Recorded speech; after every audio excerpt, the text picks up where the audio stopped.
What's up, everybody? It is Seawell back here with another video, and today we're going to be going back in time and watching the 1971 World 600 at Charlotte.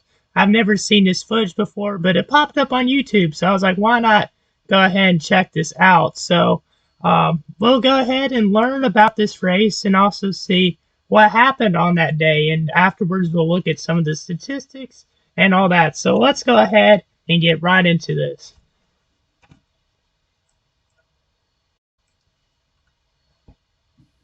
The show is Car and Track. For the track part, oh, so this is car and track footage. Charlotte, North Carolina. It's one of the best mile-and-a-half tracks in the Must world. be a segment and they had on right TV. In the heart of NASCAR's racing country. The race, the World 600. The only stock car race we know that keeps the action going for a full 600 miles. It's 100 miles longer than Daytona, Indianapolis, and Riverside, and 100 miles tougher on the cars and the men who... Yeah, I mean, those days it was... It hasn't been the best year that the good old... You know, a lot of those races lasted like 4 or 5 hours. I mean, it's pretty incredible, you know, that some of those cars made it that distance because, I mean, yeah, a lot of them went out of mechanical failures, but, I mean, to last 600 miles, especially with all that heat, I mean, it took a lot of toughness. Southern Motorsports imposed carburetor restrictor plates on all Grand National stock cars. You see, speeds were approaching man's limitations. There had been too many blown engines and too many bad wrecks. Well, the plates would fix all that. But they'd also kill engine development and provoke some questions about fairness. It looked like a whole new ballgame. Oh, look at that sign. The 12th annual World 600 at Charlotte Motor Speedway. It's the longest stock car race in the world, and maybe, just maybe, this one would mark the... Oh, they don't allow those type of... I don't think they allow those type of coolers inside the racetracks now. 78,000 strong, shattering all previous attendance records. They're the usual Ford fans and Plymouth fans, the Mercury Rooters, and the Dodge boys. Man, look how different it... You know, looking at how different Charlotte Motor Speedway looked compared to now. It was showing Lorenzen, Isaac, Allison, there's Bobby and Donnie. Charlie Glotzbach had walked away from the qualifying field to put his Junior Johnson prepared Chevrolet, that's right, Chevrolet, on the pole. Charlie Glotzbach? I knew he drove the 3-car, but I didn't know, or I didn't remember what year, I should say, that he drove it. Until now. I think that's Charlie Glotzbach's in the 99 there. I always liked that 99 scheme, the STP one. Bobby Allison in the Holman Moody Mercury, the number 3 challenger Bobby Isaac in his record-setting Dodge, and then a pack of Plymouths. I think it showed James Hill in there and JD McDuffie. Behind them, the rest of the 40-car field, the best in stock car racing, and Glotzbach leads them screaming. It's a green flag. And his cars look so cool, though.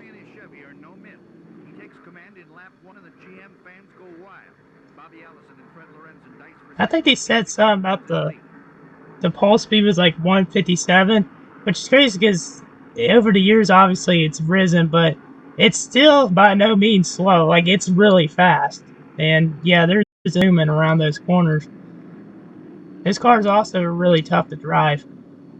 I'm not saying that they aren't now. I'm just saying that, yeah, like the flyby there, like, it's crazy.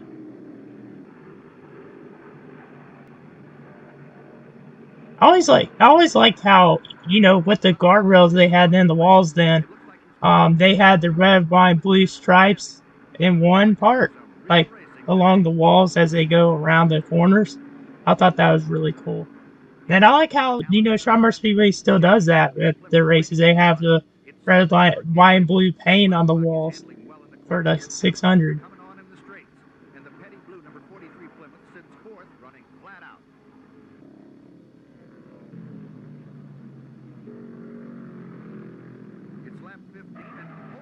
Oh, cars around.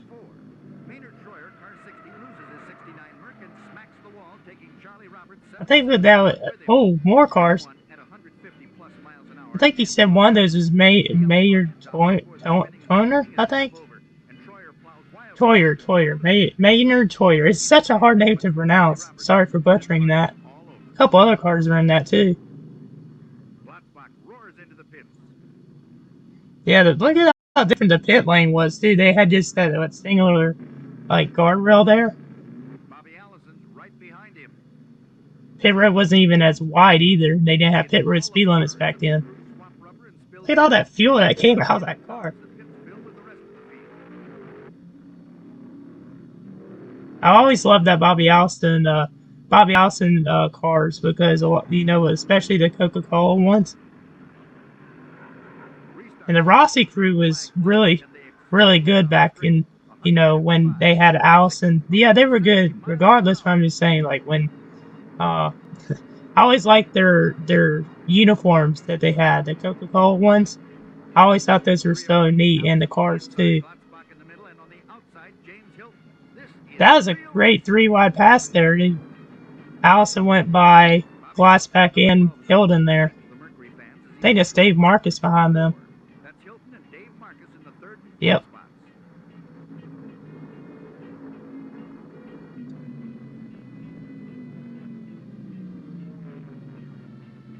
Close quarters. That's Troyer on the inside and Glatzbach.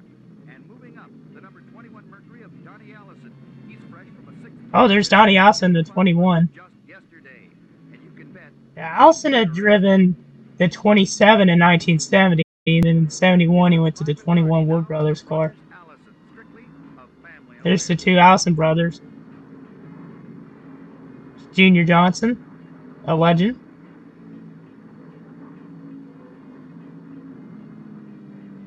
Is that Tiny One? Sergeant Charlie and the Chevy haven't left the running. It's just pit stop time for him. Gas and rubber for the white number 3 of the Johnson crew really hustled. The skeptics predicted that the trick Chevy would break early, but Junior Johnson has other ideas. Yeah, pit stops were longer in those days, obviously, but yeah, look, they had the gas cap on right there. They had to get the gas cap on and off and a lot of fuel was spilling out of the car as they were trying to fill it up. Looked like Junior was helping push him away there. Yeah.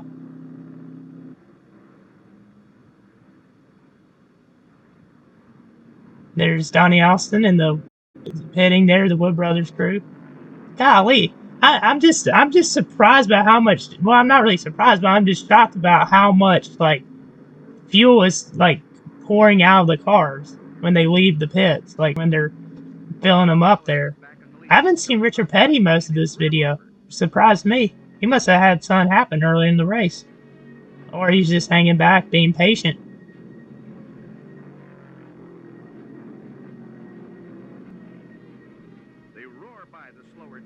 Yeah, the crowd looks packed out.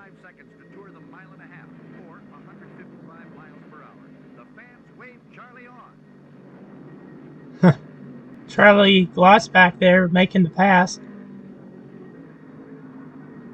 Ooh, it looked like Hilton got loose. Hey, Glassback got by Marcus there. They're going. I think Hilton and Marcus are lapped down, but I may be wrong.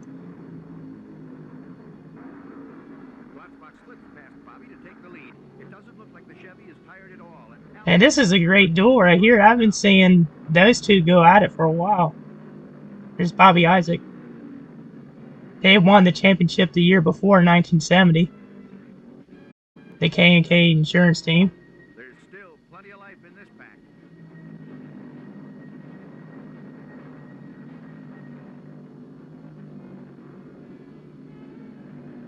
And don't forget Donnie Allison. Uh-oh, it's all over for Bobby Isaac. He's followed by debris in his radiator. Oof. Allison and Glatzbach pick up the pace, and Allison noses into the lead. Allison just took the lead right back.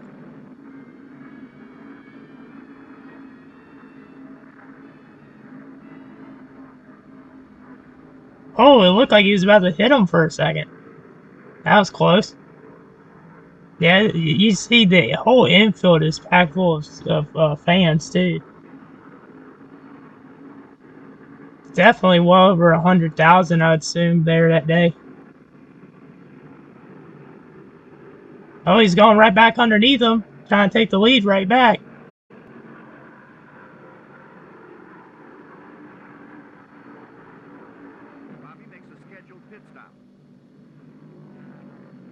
Nowadays, they'd be like, oh, his nose was over the line. A penalty. They're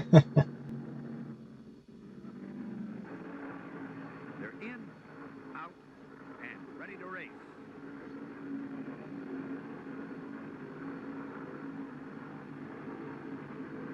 Oh, there's Richard Petty.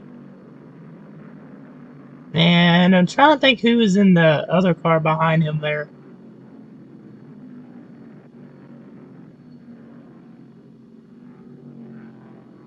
Wow, look how fast Glotzback caught Donnie there. Oh, he hit him. Whoa. He had such a big run on him. He tried to go high, and then Donnie was already up there and made some contact.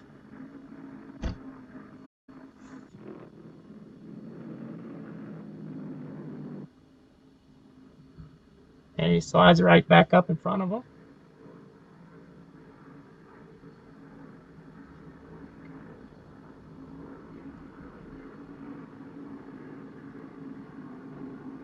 Is that Earl Brooks there in the 52?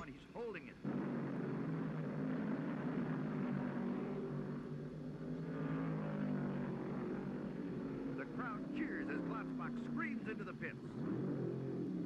Huh. Yeah, they're in a 600-mile race. You have to make a lot of pit stops, and you know, for the crews, they have to have as many tires as they can, you know, because you'd have to make so many stops during the race. Oh,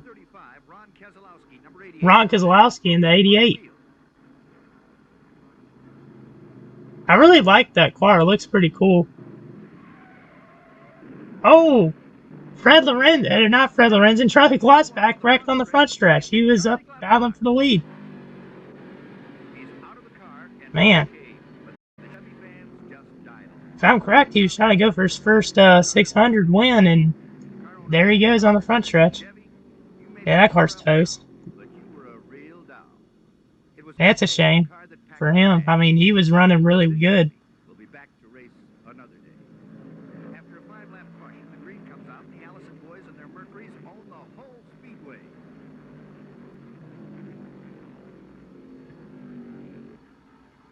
Ooh, the Allison brothers battling for the lead. Donnie underneath Bobby.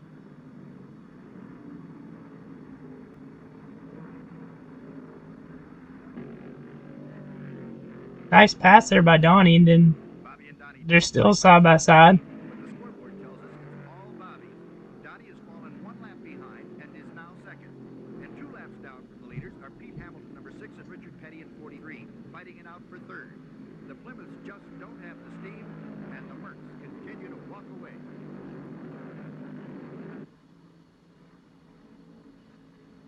That was a nice pass there, and he slipped in front of him. But, you know, when you're drafting somebody, you know, you catch back right up to them again with the slipstream. It looks like here Charlie Glotzbach, no, not Glotzbach, Lorenzen is trying to pass Petty. I don't know why I keep getting Lorenzen and Glotzbach's names switched up.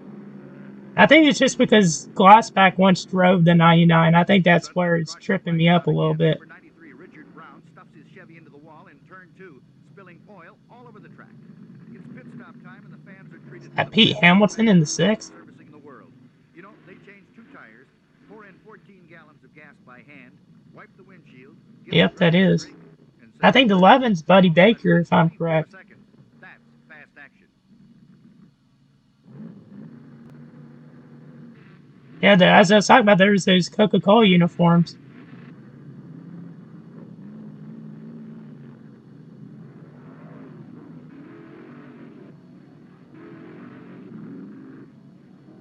Hey, here's the famous country singer, Marty Robbins. Marty Robbins, first appearance I've seen him in this video. Flag is out, and they're at it again. They're passing the 39 car. I think that's Friday Hassler. If it wasn't the 39, then Hassler's driving the 36. I'm pretty sure Hassler drove the 39, though. As we see the Allison brothers battling side by side again. In a fender-to-fender duel, lap Yeah, Bobby got loose in that corner. and is 1 lap ahead. Then Donnie passes to be second and in the same lap. So, apparently Donnie was a lap down, and he unlapped himself. Just random shots of the fans before the race. showing during the middle of the race. Oh, there's Pete.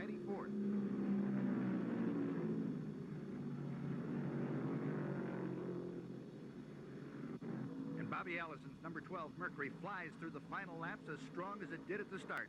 It's your day, Bobby, and the rest. Yeah, he's pretty much smoked the field. Well, look how slow that one car was going there. Yeah, you can tell, like, the skies are getting darker, too. Like, those races take up the whole afternoon. That's why back then they started the 600s at, like, 12 o'clock, so they would get done by, 4 or 5. But over the years, obviously, times have changed, and they've added lights, and the start times. Well, I mean, my times has changed is, like, the start times have changed. Like, they've moved back to start time of the race.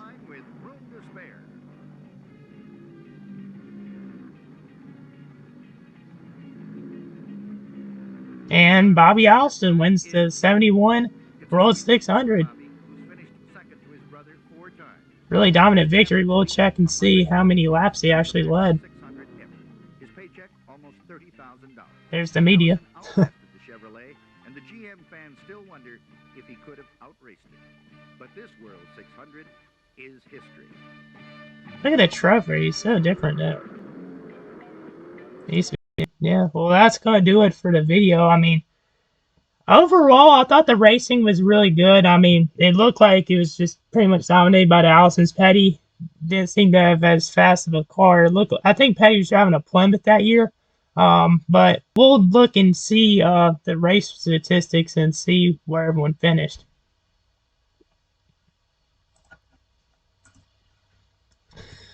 (1971). Okay, so it's race 21 of the season. They raced 48. Wow, that's crazy. They raced 48 races that year. I'm thinking 72 they raced 31 once they had the Winston Cup merger. But yeah, that's, wow, 1, 2, 3, 4, 5.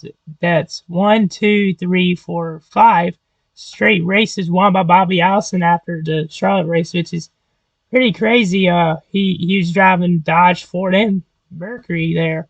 Man, different manufacturers he won with that year, and he was really strong in 71. I don't think he won the championship. I think Petty won in 71. Yeah, he did, and then I think Allison was second in points. But let's see. Let's see here. The statistics of the race. So the pole speed, as I mentioned, it was 157. Average speed 140. So that was pretty good for an average speed back then. Only 3 cautions in the race. We did see that one wreck. Yeah, he won by 33 seconds. Donnie Allison had unlocked himself there at the end. But Allison led 303 of the 400 laps, and no one else except for Baker led 2. He was around 11, which I thought he was. So Marcus, he led 7. Hilton led 1, and Glotzback, who was dominating along with Allison, those two were pulling away from the field. Glotzback wrecked. Just over the halfway point. He led 87. So, yeah, I mean, P. Hamilton, strong finish for him in third. He didn't have a great 71 season. I don't think Hamilton never won in 71, but he had switched over to Colin Owen's team after running for Petty in 70. Richard Petty was 4th. Fred Lorenzen was 5th.